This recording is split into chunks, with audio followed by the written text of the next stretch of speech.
Si mi voz enferma no te toca, si no siente el latido de tu corazón ajeno, dolor invisible, nunca sabrás, donante sin nombre, que estás a un paso de salvarme la vida.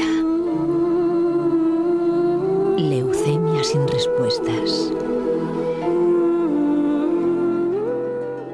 La donación de médula ósea y cordón umbilical puede ser el único recurso para la recuperación de determinados enfermos de leucemia y otras enfermedades de la sangre. La Asociación para la Donación de Médula Ósea y Cordón Umbilical en Extremadura trabaja para aumentar el número de donantes voluntarios.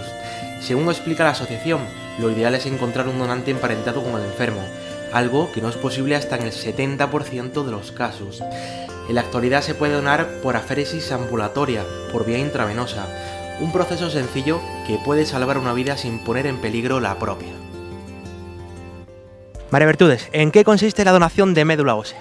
Bueno, la donación de médula ósea consiste en principio en un compromiso moral.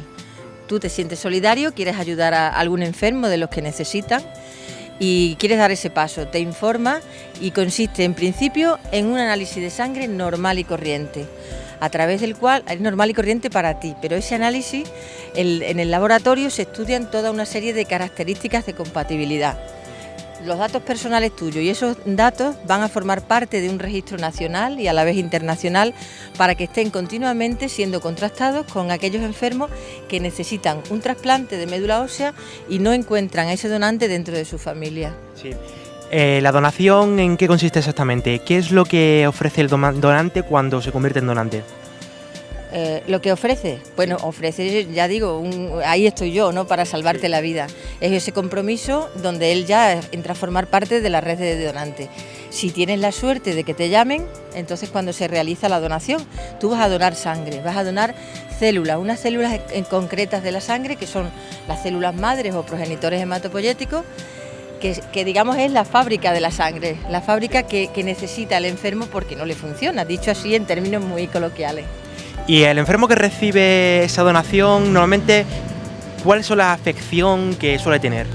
Bueno, pues son aquellos enfermos que han sido diagnosticados, en la mayoría de los casos, de una enfermedad oncohematológica del sistema inmunitario, que necesita el trasplante y que otra terapia no ha sido capaz de recuperar su salud.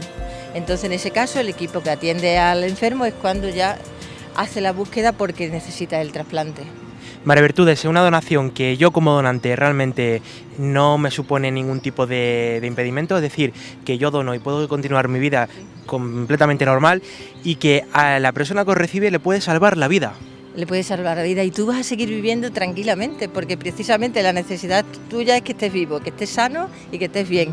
Va a ser un proceso sencillo de recoger esos progenitores, esa sangre. Se va a recoger de 2 procedimientos, ¿te los cuento? Bueno, pues existen los 2 procedimientos.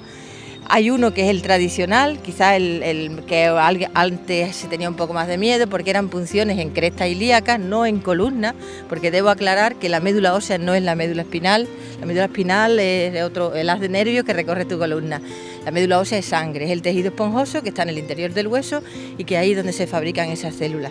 Entonces el proceso, lo que tú vas a donar es sangre y el método de recogida hoy más común es el por aféresis. A través de una máquina selectora de esas células de tu sangre vas a donar por el antebrazo durante 2 o 3 horas de manera ambulatoria y un tratamiento previo. Tú has tenido unos días antes, solo si eres donante efectivo, un tratamiento previo para estimular esa médula y el día de la donación que estén esas células por todo el torrente periférico.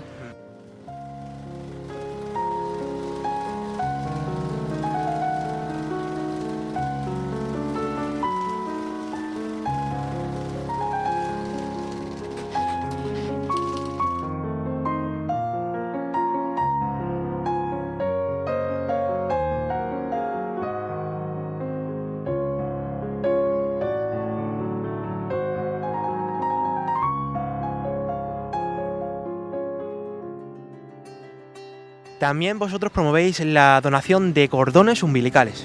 Sí, nosotros sensibilizamos también a la población y a las madres, futuras madres, de que el tejido, que el cordón umbilical, que una vez que nazca su hijo se va a desechar, pues eso es una fuente estupenda de vida para también los mismos enfermos, que o bien puede hacer la donación el donante vivo, no emparentado, o de su familia, o ese tejido que se va a tirar a la basura. El cordón umbilical contiene las mismas células de la donación, y esas células, ese cordón, si la madre lo dona cuando nazca su hijo, pues también es otra esperanza para los enfermos que están esperando, pues de manera ansiosa, ¿no?, que aparezca su donante. Yo como donante entonces realizo la donación y... Solo si soy donante efectivo. Lo normal es que te quedes en donante potencial toda tu vida, pero ojalá y te llamen para hacer la donación porque haya sido compatible con el enfermo que lo necesita. Digamos que esas dos matrículas, la tuya y la del enfermo, esos 6 números que se necesitan son compatibles. Entonces haces la donación efectiva. ¿Cuántos donantes efectivos hay en estos momentos en Extremadura? O datos de 2013, que creo que son los que manejáis ahora mismo, ¿no? Bueno, los datos de 2013 han sido buenísimos. En Extremadura han sido 561 donantes los que han entrado a formar parte de ese registro español de donantes de médula ósea, el REZMO. Y en Extremadura, que hemos sido a veces casi los primeros en aportar número de donantes, porque han sido muchos, el año pasado hemos tenido la suerte de que 8 personas han sido llamadas para esa donación efectiva que yo digo. De esos 561, 8 han hecho la donación efectiva.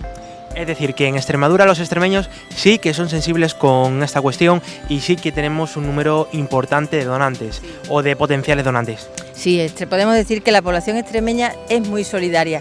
Hay un problema a veces que no llega la información.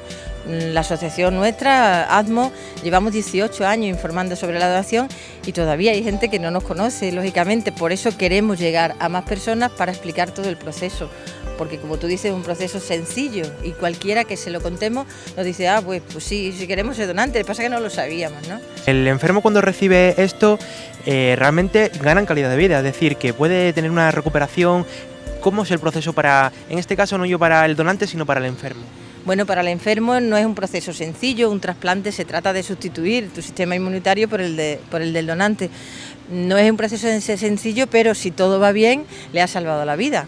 Es delicado, es una enfermedad y un proceso lento, pero en tanto si recibe la médula de la sangre del cordón como si recibe de la donación por donante, pues le puede salvar la vida y puede hacer una vida completamente normal.